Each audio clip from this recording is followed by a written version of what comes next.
Bonjour dans ma spiritualité au quotidien, les portraits. Je suis très heureuse et très touchée d'avoir à côté de moi Kama Devi qui va nous partager son chemin, son expérience, son évolution jusqu'à aujourd'hui, sa vision aussi. Alors Kama Devi, merci d'être là. Merci pour le cadeau que tu me fais. Merci à toi. Non, vraiment. Alors, toi, tu es thérapeute psychocorporelle hein, et holistique depuis à peu près 4 ans. Et j'aimerais que tu nous partages, alors peut-être que tu nous dises un petit peu ce que tu pratiques aujourd'hui et puis surtout comment dans ton chemin, ton parcours d'incarnation, tu en es arrivé là, si tu peux nous décrire un peu les grandes étapes, ce qui fait que aujourd'hui vraiment tu mets dans ta vie en œuvre vraiment ce qui t'anime profondément, ce qui te touche. Voilà. Ok. Donc, qu'est-ce que je transmets aujourd'hui? Eh bien, je transmets principalement du tantra, alors sous différentes formes, puisque j'anime des stages de tantra, alors des stages que l'on appelle des stages mixtes, où j'accueille des hommes et des femmes qui viennent explorer ensemble, mais aussi des stages de tantra uniquement pour les femmes. Euh, et également un stage de libération émotionnelle où j'utilise des techniques cathartiques de libération émotionnelle, où j'utilise le rebirth. Donc ça, c'est pour mes activités groupe. J'œuvre aussi pour le féminin sacré à travers des cercles de femmes. Et pour mes séances individuelles, eh bien, je travaille en soins karmiques, soins transgénérationnels. Je travaille dans les lignées de libération de tout ce qui est notre karma, et aussi en soins de guérison au niveau des libérations sexuelles, soins de guérison de la yoni. Et je pratique le massage tantrique et des soins énergétiques. Voilà, donc tout ça, c'est un petit peu le panel de ce que je propose, et je partage aussi parfois mes visions et mes guidances lorsqu'on me le demande, et je m'en sers de toute façon comme un outil en tant que canal. Voilà, mais je suis thérapeute psychocorporelle et je suis animatrice en tantra. Donc tu fais autant du groupe que de l'individuel. Oui, aujourd'hui, j'ai autant de séances en individuel qu'en groupe. Tout ça, c'est encore, c'est là. Et de toute façon, les personnes qui viennent en stage, bien souvent, on a un suivi en individuel, et c'est ce qui est demandé, quoi. Donc, c'est génial parce que j'ai vraiment plusieurs outils. D'accord. Hmm. Et alors, qu'est-ce qui fait que voilà, tu en es arrivé là? Tu as des grandes étapes dans ta vie, si tu veux nous en parler un petit peu de comment voilà, les choses se sont mises en place, les déclics peut-être qui se sont passés dans ta vie. Alors, avec joie de te partager ça, enfin de vous partager ça. Donc, je dis toujours que moi, je suis arrivée avec un karma assez lourd, en tous les cas, dense. Donc le karma, c'est mon bagage, hein, c'est ce avec quoi je suis arrivée dans cette vie. Donc si tu veux, j'ai choisi deux parents abuseurs. Donc ma mère était dans la maltraitance. Elle m'infligeait beaucoup de violences corporelles, physiques, mentales, psychologiques, dans une forme de maltraitance très très très poussée. Et puis mon père m'a abusée aussi de d'autres façons, déjà en étant très connecté, très lié contre moi avec cette femme, et puis en me respectant pas dans mon intégrité et d'enfant et d'adolescente. Donc si tu veux, j'ai choisi cette violence.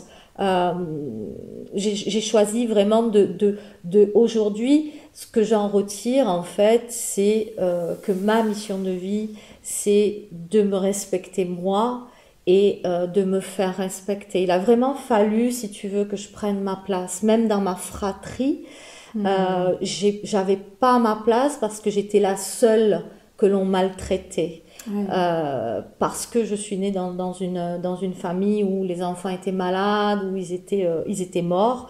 Et moi, je représentais cette vie cette joie que ma mère pouvait pas voir, et puis cette folie qu'elle avait. Donc mon chemin, ça part de là, ça part de cette incarnation dans ses blessures en fait.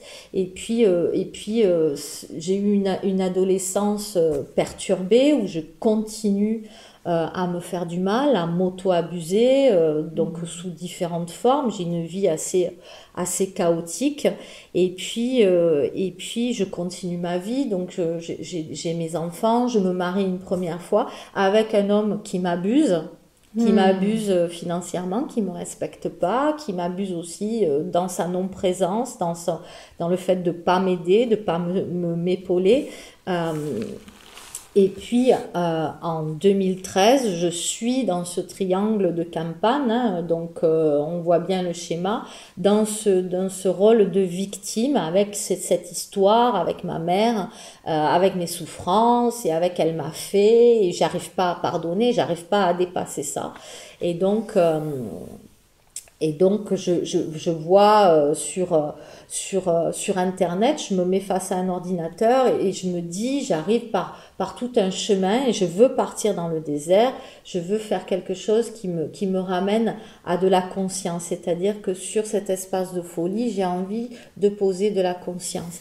Et à ce moment-là, dans cette histoire de vie que j'ai jusqu'à maintenant, à un moment de ma vie, j'ai deux choix qui s'ouvrent à moi. J'ai le choix de survivre ou j'ai le choix de mourir. Parce que la souffrance était tellement grande que la facilité, ça aurait été de partir. Mais je choisis de vivre.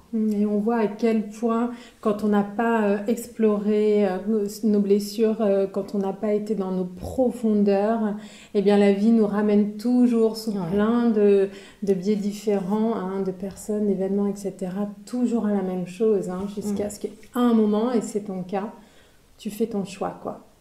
Oui, parce que je tombe malade, parce que je tombe malade à l'époque. Alors tout ça date d'avant tout ça, mais c'est vraiment, j'ai oublié de le mentionner, c'est vraiment de là où c'est parti. C'est-à-dire que je fais pas partie de ces personnes qui sont suicidaires et qui veulent mourir. Justement, je survis à toute cette maltraitance parce que j'aurais pu mourir plusieurs fois tellement c'était violent. Et je choisis toujours de vivre. Et à un moment donné, je suis tellement malade qu'on me dit, voilà, vous avez 6 mois à vivre, il faut réagir. Et moi, à l'intérieur de moi, je veux plus cette souffrance qui était devenue de la souffrance vraiment physique dans mon corps, de la maladie. Donc je choisis de vivre et je fais tout un cheminement qui m'emmène en 2013, il y a 10 ans, à me trouver devant mon ordinateur avec cette histoire en boucle, avec ma mère, avec ce truc qui me rend folle, qui me rend dingue et qui m'amène devant cet ordinateur. Et devant cet ordinateur, je tape méditation, randonnée, désert, et là, paf,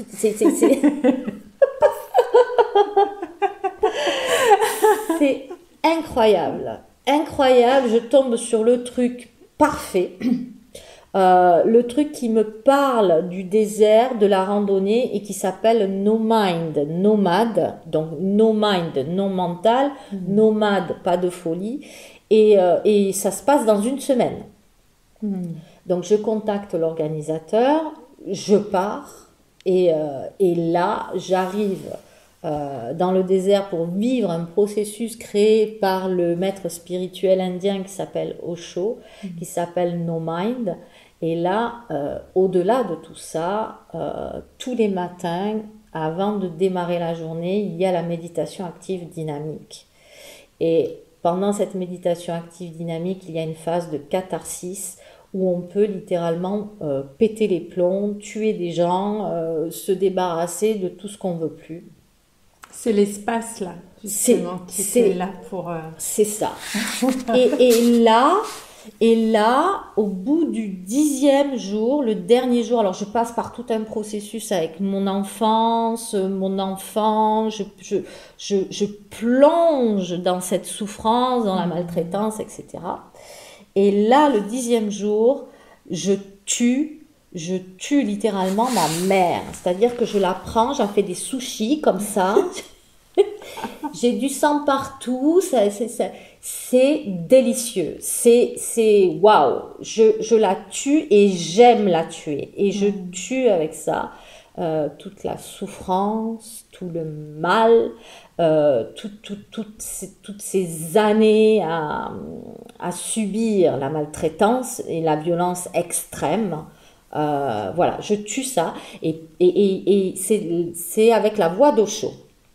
Donc Osho, il dit stop à un moment donné. Et là, je me fige et j'ai sa voix qui arrive et qui me dit laisse le divin entrer en toi. Et là, j'ai cette énergie incroyable qui arrive depuis mes pieds jusqu'à ma couronne, qui me nettoie, je me vois vibrer, je vois cette vague me parcourir, et ça me nettoie profondément, et ça me rend neuve, ça m'enlève vraiment tout ça, enfin ça me nettoie. Je danse, puisque la dernière phase, c'était une phase de danse, je saute, je danse sur les dunes, je célèbre cette renaissance et j'embrasse finalement Osho, son énergie, et je choisis à ce moment-là inconsciemment que ça va devenir quelque part un modèle, un maître pour moi. Je rentre en France. Je sais que c'est le début de quelque chose de complètement nouveau. Je sais que c'est le début de ma guérison et je sais que la clé, elle est dans le pardon. Je lis le livre d'Eckhart Tolle, Le pouvoir du moment présent. Et c'est un livre qui est absolument important pour moi. Je continue les méditations actives avec une personne qui, il se trouve comme par hasard, habite juste à côté de chez moi. Et elle enseigne les méditations actives et elle crée des journées de méditation active. On la connaît, c'est Maharshi, avec qui j'ai une relation extrêmement belle, une relation d'amour inconditionnel, et c'est quelqu'un qui a beaucoup compté pour moi. Et elle me dit, Maharshi, elle me dit un jour, quand tu seras prête, tu arriveras au tantra. Mais bon, moi je prends mon temps et je nettoie. Et après la No Mind, le facilitateur Jagna me dit, cet été au mois d'août, on fait un processus de 3 semaines, la mystique rose. Alors c'est un processus encore de chez Osho qui est magnifique, qui dure 3 semaines, où on continue à libérer, à nettoyer. Donc pendant la première semaine, à raison de 3 heures par jour, on rit. Pendant la deuxième semaine, pendant 3 heures par jour, on pleure. Et pendant la troisième semaine, on médite. Donc toujours avec la dynamique le matin, la Osho Evening Celebration le soir. Je prends sannyas, donc je deviens vraiment disciple d'Osho et je deviens Ma Yoga Sacha. Donc j'ai un nouveau nom, c'est une renaissance. Moi j'ai l'impression de me marier avec lui quand tu tombes vraiment en amour avec Osho. Je tombe complètement en amour avec lui, mais en amour avec moi. Bien sûr. En amour avec moi. Et pendant le dernier jour, encore une fois, pendant la méditation, j'ai ce que l'on appelle un bliss. Un samadhi, c'est-à-dire une expérience d'éveil. Et là, je vais toucher le grand tout, ce que les Indiens appellent le Mahamudra, la source de là où nous venons. Enfin, vous n'êtes pas obligé de me croire, mais je vais toucher ça. Et je sais qu'on ne meurt pas. Et je sais que nous sommes tous unis, que nous sommes tous amour. Et je fais un reset complet de toute ma personne. Et là, je rentre en France. J'oublie tous mes mots de passe. J'oublie tout. Je suis encore plus neuve que d'habitude. Et dans ma vie personnelle, aussi, je prends des décisions. C'est-à-dire que je divorce. Mais cette envie de divorcer, elle était déjà là avant que je parte parce que je ne m'accorde plus du tout avec ce qui est là dans ma sphère intime. Et c'est vrai qu'à ce moment-là, je change complètement de vie. Donc ça met beaucoup de clarté en fait sur énormément. Ouais, sur ta vie, tes choix, qui tu es aussi, toi. Ouais. Et là où tu as envie d'aller. Oui. Ouais. Et ça efface cette folie. Ça efface cette voix qui me hantait. Elle est plus là, déjà parce que je médite. Tous les jours, je médite. Ouais. Tous les jours, je prends un quart d'heure pour méditer. Et je suis dans un espace d'amour incroyable. Je suis en amour avec tout, avec l'existence entière. Bon, la vie m'a ramené depuis à des choses beaucoup plus terre à terre. Aujourd'hui, j'ai un équilibre, mais à cette époque-là, moi, je dirais que j'étais même too much, tu vois. Ouais. J'étais trop, tout le monde il est beau, tout le monde il est gentil. Pendant 4 ans, je deviens complètement végétarienne, je ne mange plus de viande au point de faire de l'anémie. D'accord. Donc, ce que j'entends, c'est que est-ce que tu as l'impression que tu passes quand même d'un extrême à l'autre pour ensuite arriver à l'équilibre? Oui, D'accord. ouais. Je passe d'un extrême à l'autre, effectivement. Mais je vis ça d'une façon incroyable. Je vis tout cet amour qui est en moi d'une façon incroyable. Mais je ne cherche pas à convertir qui que ce soit. Bien sûr. En tout cas, il y a vraiment, tu rentres en amour avec toi, tu te nourris de l'amour que tu n'as peut-être pas ressenti pour toi jusqu'à présent, pour toi ou de la part de tes parents, hein, du fait de ton histoire. Oui. Et là, c'est comme si tu te remplis et tu ressens, tu te nourris de ça. Yes. Oui. J'apprends à m'aimer. Ouais. J'apprends à m'aimer et j'apprends à m'aimer d'une manière différente que celle qui est de me faire du mal. Parce que qu'est-ce que j'ai fait dans ma vie quand je me suis torturée, quand je suis passée dans ces phases où je me faisais énormément de mal, où j'ai failli mourir, ben je faisais ce que ma mère, elle me faisait, c'est-à-dire que je m'abusais, je me maltraitais. Ouais. C'était la seule forme d'amour que je connaissais. Bien sûr. Donc cet éveil, puisque c'est un éveil, cette rencontre avec Osho, puisque c'est ce qui s'est présenté à moi, ça a été une manière de me montrer un chemin qui était différent et un chemin qui était au service de ma personne, au service de ma santé et au service de ma souveraineté. Ouais. Parce que nous sommes des êtres divins, nous sommes des êtres souverains. Et j'ai vu, bon après je m'engage dans ce chemin du tantra et là je touche la déesse. C'est-à-dire que maintenant, si tu veux, alors ça n'a rien à voir avec l'ego. C'est pas que je me situe plus haut ou plus bas, c'est que c'est une naissance, la déesse. C'est comment j'incarne cette féminitude, ce féminin sacré, et comment je le mets au service des autres. En fait, voilà, c'est avec le tantra. Le tantra ne nous sépare pas du divin. Je suis le divin. Je suis un être divin incarné pour vivre cette expérience d'amour.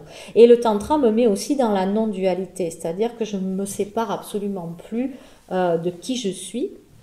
Et je vais, au lieu de rejeter mes ombres ou de me mettre dans un triangle dramatique, je vais venir les reconnaître, les embrasser, les toucher profondément pour pouvoir les transformer. C'est-à-dire que, alors maintenant je vais vous parler un petit peu du tantra et de ce que ça m'a apporté. Le tantra, ça vous rend conscient. Et à partir du moment où vous rentrez dans ces espaces de conscience, vous rentrez dans un espace de guérison. Pourquoi ? Parce que la conscience, c'est le contraire du déni.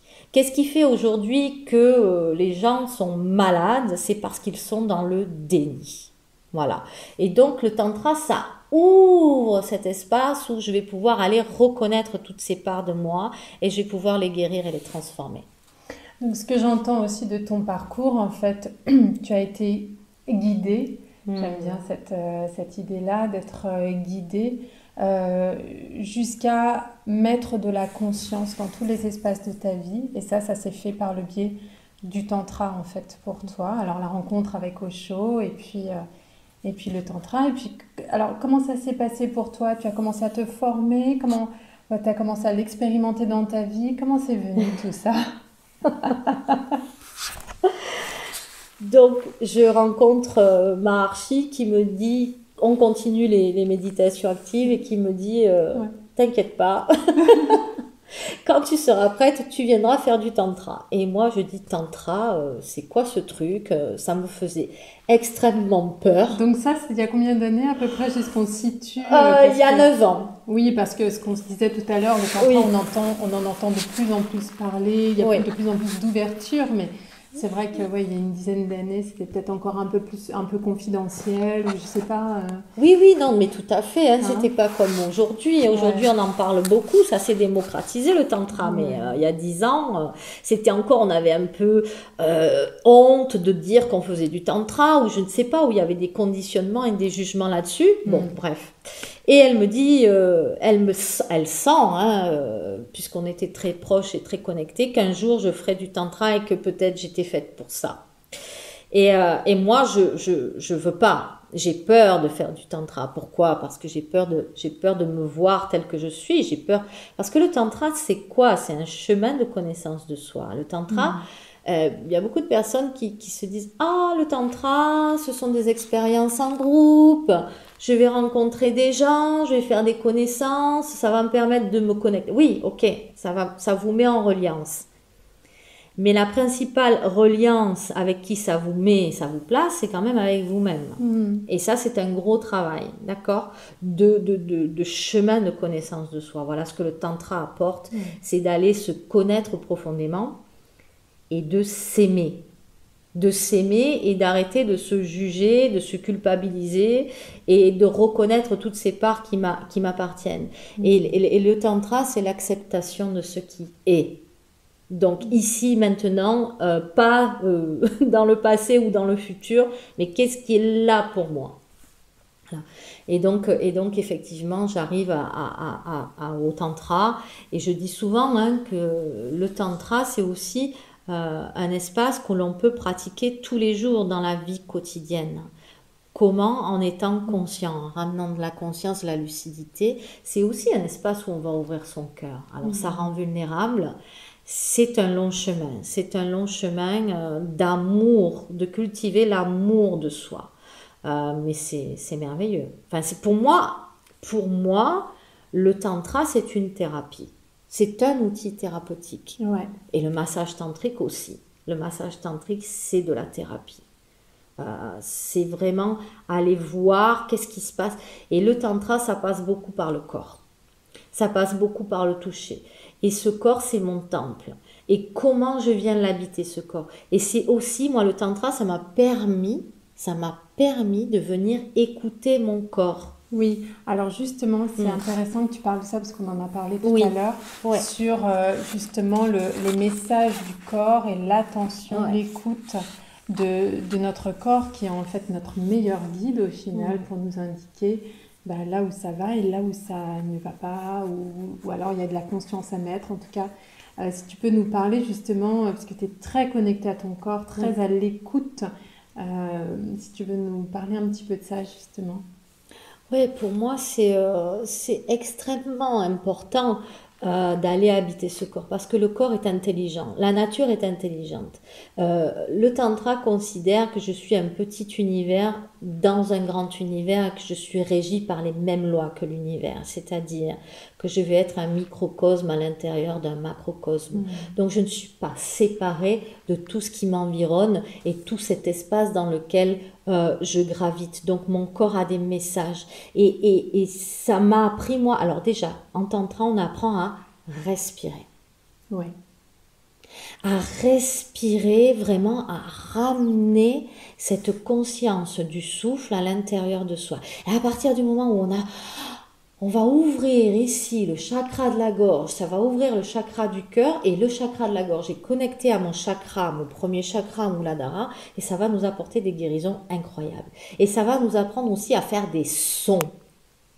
Il y a énormément de tabous, de conditionnements sur le fait de crier, d'exprimer avec sa voix ici, avec des sons. Et vous ne pouvez pas vous imaginer à quel point c'est libérateur d'exprimer des sons. Alors, il y a énormément de honte que la société, l'école, l'éducation, la religion nous a inculqué, nous a fait engrammer par rapport au son. Donc déjà, c'est de pouvoir exprimer pleinement ici, là, avec ma gorge. Et ça, ici, là, c'est le centre du bien-être, c'est le centre de la créativité, de la communication. Donc à partir du moment où j'ouvre là, j'ouvre partout. C'est pas compliqué, ça ouvre.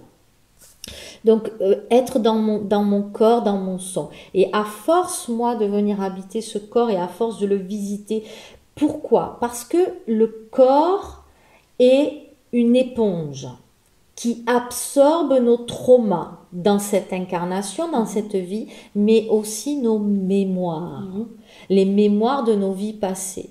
Et quand je vais toucher... Je dirais même les mémoires de nos lignées. De nos lignées, du transgénérationnel, de tout ce que l'on se charrie dans cette existence. Et quand je vais amener ma conscience, reconnaître dans le corps, vraiment amener toute ma présence sur une blessure. Alors ça se passe quand on fait en tantra le massage de la yoni ou le massage du vajra, ne serait-ce que de poser la main en présence et sans rien vouloir sur une yoni, mais ça peut déclencher des guérisons énormes. Tu vois, de venir juste là, je reconnais cet espace, je lui donne la permission de pouvoir s'ouvrir comme elle en a envie et je ne veux rien te faire. Juste, je suis là en présence. Tu imagines, pour des femmes qui n'ont pas été respectées dans ces espaces-là, ce que ça peut amener. Donc moi, mon corps, je l'ai vraiment honoré. J'ai appris à écouter les signes. Et j'ai appris à reconnaître les signaux. Donc, si tu veux, il y a des moments dans ma vie où j'ai ordonné, où j'ai fait des déclarations universelles par rapport à certaines choses et mon corps m'a écouté. Par exemple, le jour où je n'ai plus voulu d'enfant, j'ai ordonné à mon corps, j'ai dit, c'est fini, tu fermes. J'ai continué à avoir une sexualité tout à fait normale, mais le corps, je suis tellement connectée à cet espace, mon corps... Hop, c'était terminé, je ne tombais plus enceinte et je ne suis plus jamais tombée enceinte et je ne tomberai plus jamais enceinte parce que je suis connectée avec mon temple. Donc, c'est vraiment, vraiment, vraiment de la guérison, le tantra. Vraiment, toutes ces techniques de libération émotionnelle, de toucher, de massage tantrique, ça va vous amener à transformer vos blessures, à venir y mettre de la lumière, de l'espace et de la conscience. C'est énorme. Ouais, c'est tellement beau ce chemin. Ouais. C'est vrai que par rapport au corps, on est souvent déconnecté de nos émotions, des messages. Et il y a beaucoup de livres qui parlent des mots du corps et à quoi ça renvoie en termes d'émotions. Mais faire vraiment ce chemin de retour à soi, d'écoute de soi, d'alliance avec son corps, parce qu'il faut une foi incroyable dans toutes ses capacités en fait. Si on n'y croit qu'à moitié, voilà. C'est sûr, mais c'est comme ça aussi, si tu veux, que je m'en suis sortie. C'est-à-dire que au moment où on m'a donné 6 mois à vivre, il a fallu que je fasse alliance avec mon corps. C'est ça. Et tu sais qu'à l'époque, c'était il y a 25 ans maintenant, c'était il y a longtemps, à l'époque, mon corps me dit de jeûner. Alors moi, je ne savais pas du tout ce que c'était le jeûne. À l'époque, ce n'était pas à la mode. Il y a 25 ans, on n'en parlait pas de ça. Et mon corps me dit, il faut que tu arrêtes de manger, il faut que tu purifies toutes tes cellules, que tu les électrochoques.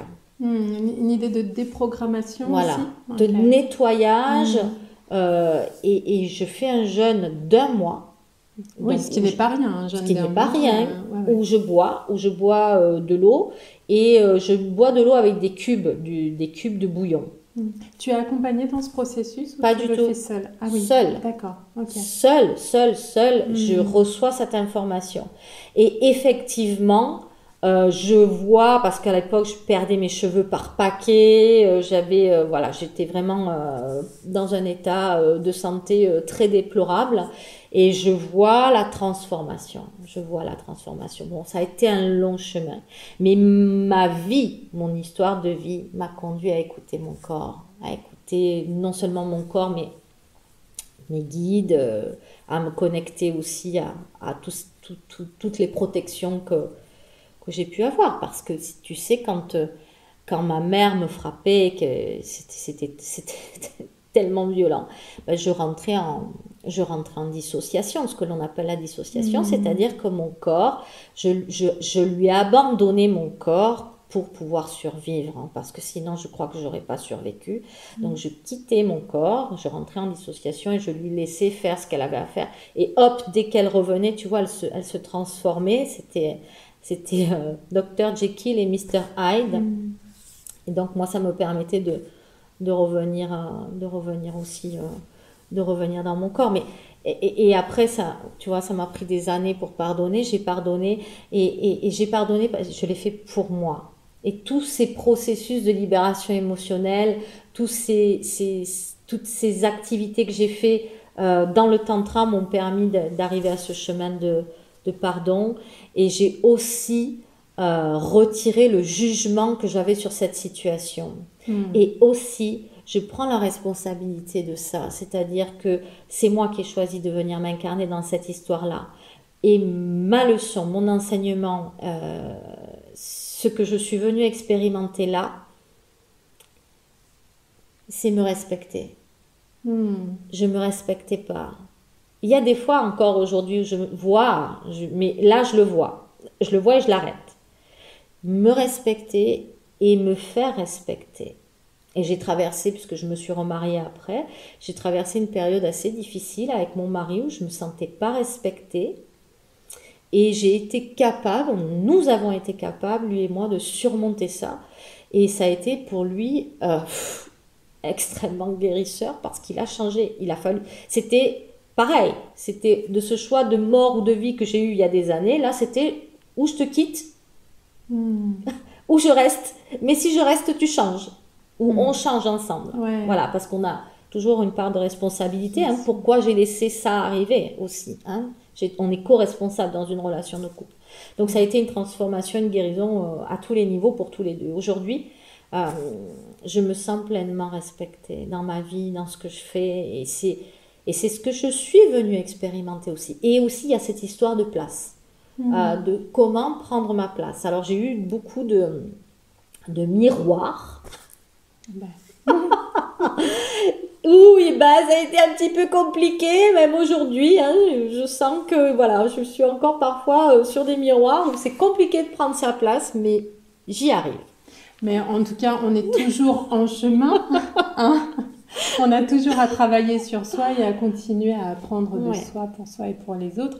Et je voulais juste revenir sur la notion de couple que tu partages et de partenaires qu'on va choisir, des partenaires d'évolution, effectivement, qui peuvent tellement être là pour mettre en miroir, pour nous permettre encore d'aller plus loin dans la guérison, dans le processus de guérison. Et quand le chemin, il se fait ensemble, qu'est-ce que c'est beau. Et d'ailleurs, dans ce que tu proposes dans tes ateliers, hein, on peut venir en couple, voilà, et aussi faire ça, ce chemin ensemble. Et ça, c'est juste cadeau, en fait. Oui, tout à fait. Tout à fait, Aurélie. Le couple, le duo, que vous soyez marié ou en relation, voilà, peu importe le genre. Le couple est le terreau, le terrain le plus fertile pour aller travailler sur soi. Parce que vous choisissez toujours le miroir parfait de la personne qui va venir appuyer sur vos blessures et qui va avoir souvent la même, et qui va rentrer en résonance, et vous allez projeter énormément de choses sur l'autre, et où vous allez vous déresponsabiliser. Ah, c'est pas moi, c'est lui qui me fait. Voilà. Jusqu'au jour où vous dépassez cette blessure et vous prenez ça comme un cadeau, comme un enseignement, encore une fois.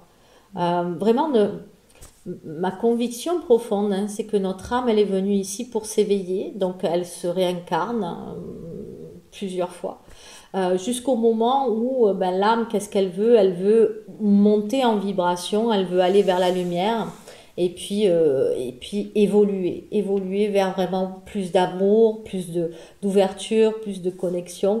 Donc notre âme choisit toujours d'apprendre de ces leçons. Donc c'est tout ça, c'est le karmique, et c'est aussi ce qui résonne dans nos lignées. Il y a une histoire qui est importante dans les lignées de femmes et dans les lignées d'hommes, et les époques aussi jouent beaucoup, ont une influence non négligeable sur tout ce qui nous arrive.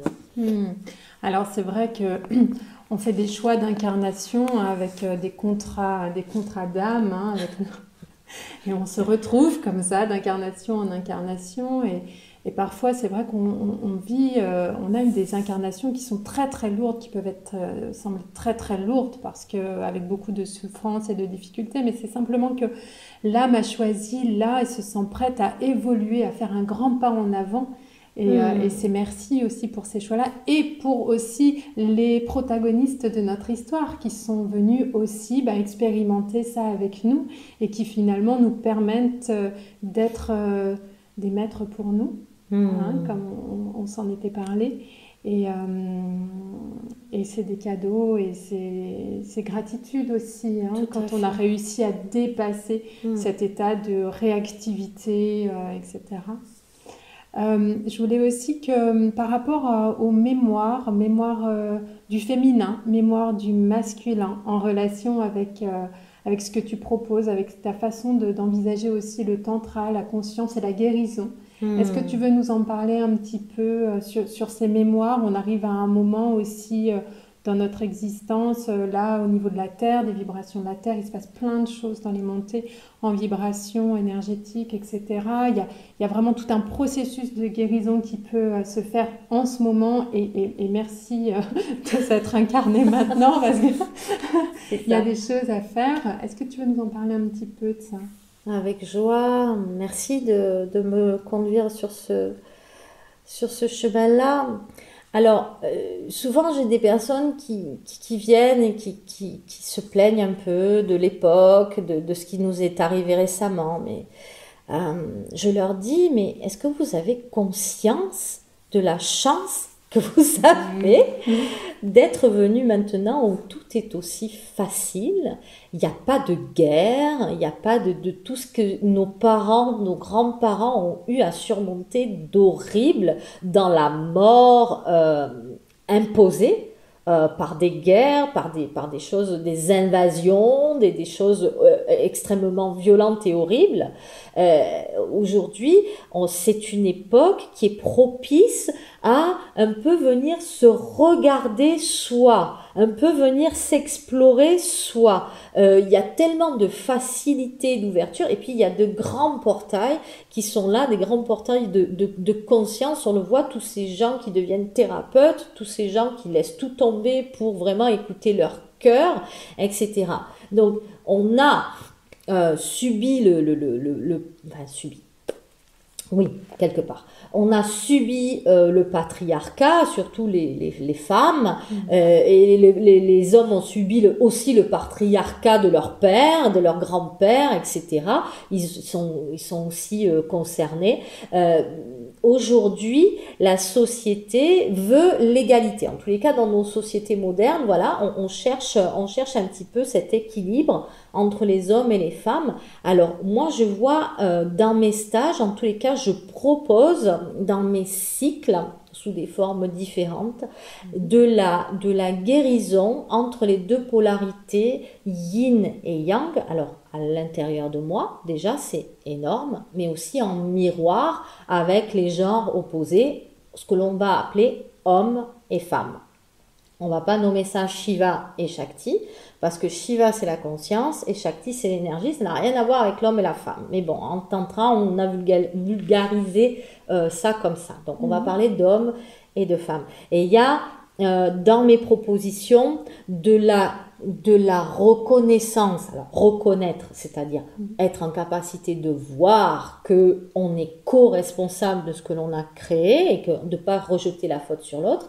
Et de créer cet espace où on va pouvoir venir guérir la relation avec cet homme ou cette femme qui est là face à moi. Donc, qu'est-ce qui se passe? C'est-à-dire que le tantra permet de transfigurer la personne qui est là, c'est-à-dire de l'élever dans ce féminin sacré, dans ce masculin sacré. Mais c'est quoi le féminin sacré et le masculin sacré? Le féminin sacré, le masculin sacré, c'est quelqu'un qui a compris vraiment qui il est. Dans toute ma splendeur de femme, j'ai compris qui je suis. Je sais que ma puissance n'est pas quelque chose de mauvais. J'incarne cette essence féminine et j'ose être aussi cette femme désirante avec du plaisir, avec du désir, etc. Et dans le masculin sacré, l'homme va incarner sa puissance tout en étant conscient. C'est-à-dire que c'est pas de la domination, c'est pas du pouvoir, ça devient de la puissance. Et incarner ça dans une belle énergie d'amour et de douceur, et c'est tout à fait possible. Donc, on va travailler dans les polarités homme-femme et on va venir se reconnaître, en tous les cas accueillir toutes les blessures qui ont été faites à ce niveau-là. Et quand, bon, je vais parler de ce que je connais, quand l'homme va être en capacité de reconnaître et d'aimer toutes les femmes de la même manière, c'est-à-dire les mères, les sœurs, les filles, toutes de la même façon, et qu'il va conscientiser le fait que la femme n'est pas là pour me servir ou pour m'apporter quelque chose, eh bien, il y a une guérison énorme qui se fait, c'est déjà un pas vers le masculin sacré. Considérer toutes les femmes et les aimer toutes de la même façon, leur amener du respect. La femme n'est pas là pour assouvir non plus mes désirs sexuels. Alors là, par contre, sur la question d'assouvir mes désirs sexuels, il ne faut pas oublier que l'être humain est fait pour se reproduire et que pour se reproduire, eh bien, il faut qu'il y ait un acte sexuel. Donc, c'est aussi amener de la conscience sur ces programmations que nous avons en tant qu'être animal, puisque nous avons cette partie sauvage, cette partie animale. Alors, comment je peux continuer à garder la race humaine en vie, mais d'une manière beaucoup plus alignée, beaucoup plus douce, beaucoup plus consciente, sans vouloir prendre ce qui ne m'appartient pas et en respectant la femme. Et il y a aussi les femmes qui, sous couvert de vouloir devenir ton égal, eh bien, je vais devenir abuseur aussi, je vais abuser, je vais me manifester devant toi et je vais vouloir t'écraser. Hein. Ça, c'est aussi les mères qui écrasent les fils, les femmes qui écrasent les maris. Aujourd'hui, avec les familles recomposées, on voit comment certaines femmes abusent d'une certaine forme de pouvoir par rapport aux enfants, etc. Donc, c'est pas non plus de venir dans un rôle où je vais faire ce que l'on m'a fait. C'est vraiment d'amener de la conscience, de l'amour et de reconnaître qu'il y a d'autres espaces où on peut aller. Et le tantra, en tous les cas, moi, ce que je propose dans mes cycles, ça va venir vous permettre d'être en amour, en harmonie entre hommes et femmes et de vraiment guérir dans vos lignées, dans votre karma, dans vos yonis, dans vos lingams. Parce que, le tantra, c'est pas du sexe, c'est même pas de la sexualité en conscience. C'est aller reconnaître l'énergie sexuelle autant que toutes les autres énergies. Mais me dites pas quand même que c'est pas là, dans ce sexe, dans mon premier chakra qui représente mon ancrage, ma force, ma confiance, que c'est pas là où se logent de très grandes blessures. Pas besoin d'avoir été violée pour avoir été abusée. Il y a toujours un moment où je me suis laissée pénétrer, où j'en avais pas envie, j'ai pas su dire non. Il y a toujours un moment où on m'a regardé d'une façon qui me convenait pas et j'ai rien pu faire pour ça et c'est un abus, etc., etc. Donc, c'est quand même à ce niveau-là que se logent la plupart des grandes blessures. Et pour les hommes, pareil. Mais bien sûr, mais oui, mais pour les lingams, pareil. Les hommes ont été castrés par certaines femmes et ont été abusés aussi par certains hommes. Et puis les hommes, dans d'autres incarnations, ont été aussi des femmes. Oui. Donc, dans cet ancrage, en tantra, si je travaille pas sur ma base, je vais pas aller loin. Donc, pour moi, c'est l'essentiel. Alors, on va bien souvent amener les personnes qui viennent faire du tantra à travailler sur cet aspect-là.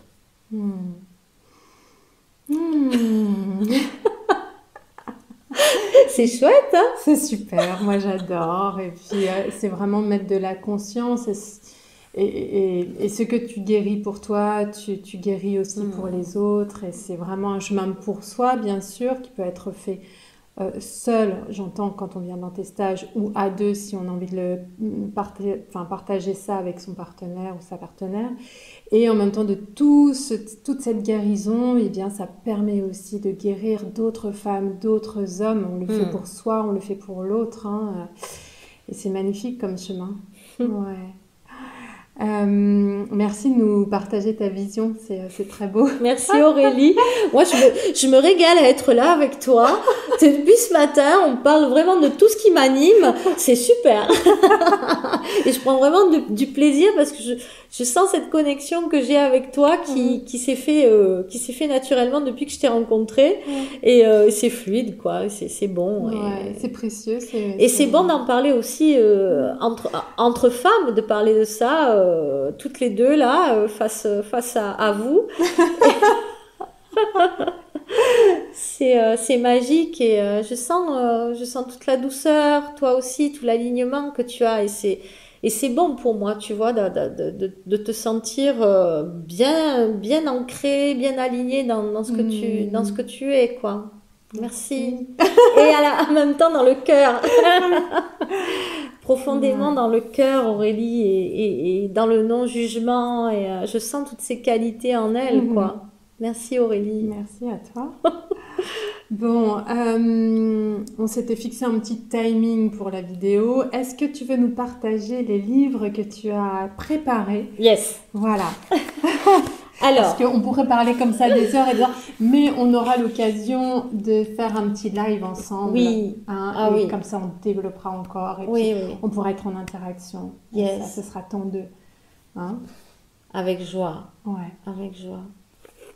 Donc, il y a un livre vraiment, si vous voulez lire quelque chose. Alors, le tantra, ça se vit.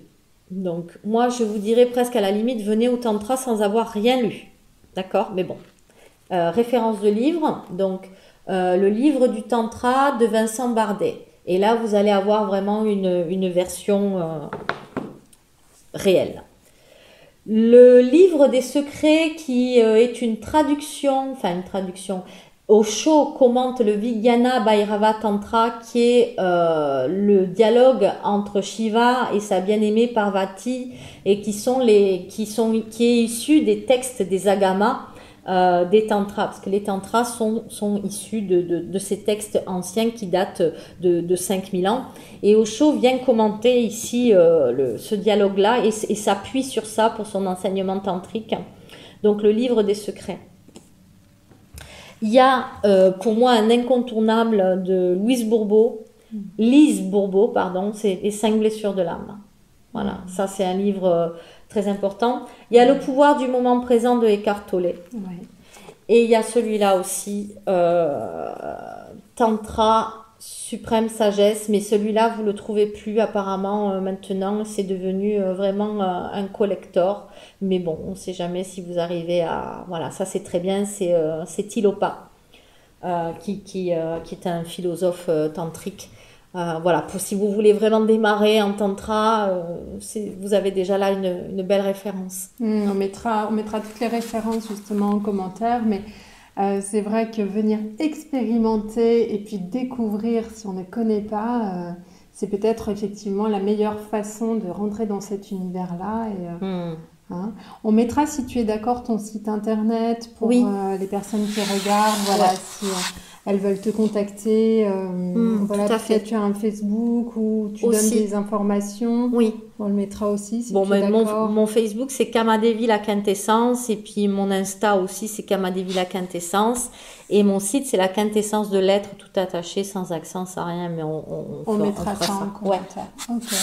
Peut-être pour finir, est-ce que tu aurais un conseil à donner à ceux qui nous regardent pour, je sais pas, est-ce que tu veux un conseil, un enseignement? Alors, j'y suis arrivée. Je suis la preuve vivante que c'est possible et je reviens de très très loin. Vous m'avez entendu vous évoquer mon histoire. Toutes les personnes qui viennent me voir et qui viennent en stage ou en séance, je leur dis, voilà, c'est possible. Aujourd'hui, on a les outils et on a tout ce qui est nécessaire pour pouvoir vous faire avancer. Si vous avez des peurs, si vous avez des doutes, des réticences à venir pratiquer, expérimenter le tantra, eh bien, venez avec vos peurs, elles sont bienvenues. justement, ce sont des peurs qui sont utiles pour vous faire avancer. Donc, ne vous freinez pas parce que vous avez entendu que le tantra, c'est ceci ou c'est cela, parce que c'est tellement galvaudé. Faites-vous confiance. Essayez des petites choses, des petits ateliers sur une journée, des après-midi. Moi, je propose des après-midi tantra. Ou bien expérimentez ça dans la même polarité que vous, en tantra femme. D'abord, si vous avez vraiment peur d'aller rencontrer le masculin. Ou en tantra homme, d'ailleurs. Ou en tantra homme, oui, moi je parle pour les femmes, mais c'est vrai que pour les hommes, le tantra homme, c'est super aussi. Je veux dire, les tantes blanches, c'est waouh. Et voilà, mon enseignement, c'est tout est possible. Donc ne te désespère pas, continue à croire en toi, et si vraiment tu as la foi dans qui tu es et dans ce que tu fais, et si tu as cette envie de vivre, cette soif de vivre et cette soif de te transformer, eh bien le tantra va te permettre de plonger dans l'inconnu, mais ça va te bousculer, mais pour le meilleur. Enfin, je veux dire, voilà, c'est vraiment quelque chose de précieux, donc vas-y. Un chemin de connaissance et de conscience. Oui, de guérison. Et de guérison. Yes. Merci Kamadevi. Merci beaucoup pour cette interview, ce portrait magnifique. Merci à toi. Si vous avez aimé ce portrait, n'hésitez pas à le partager, à le liker, à vous abonner à ma chaîne, à la soutenir si vous le souhaitez. Et puis on se dit à très vite pour un prochain portrait ou à venir une interview live. Au revoir. Ciao, ciao.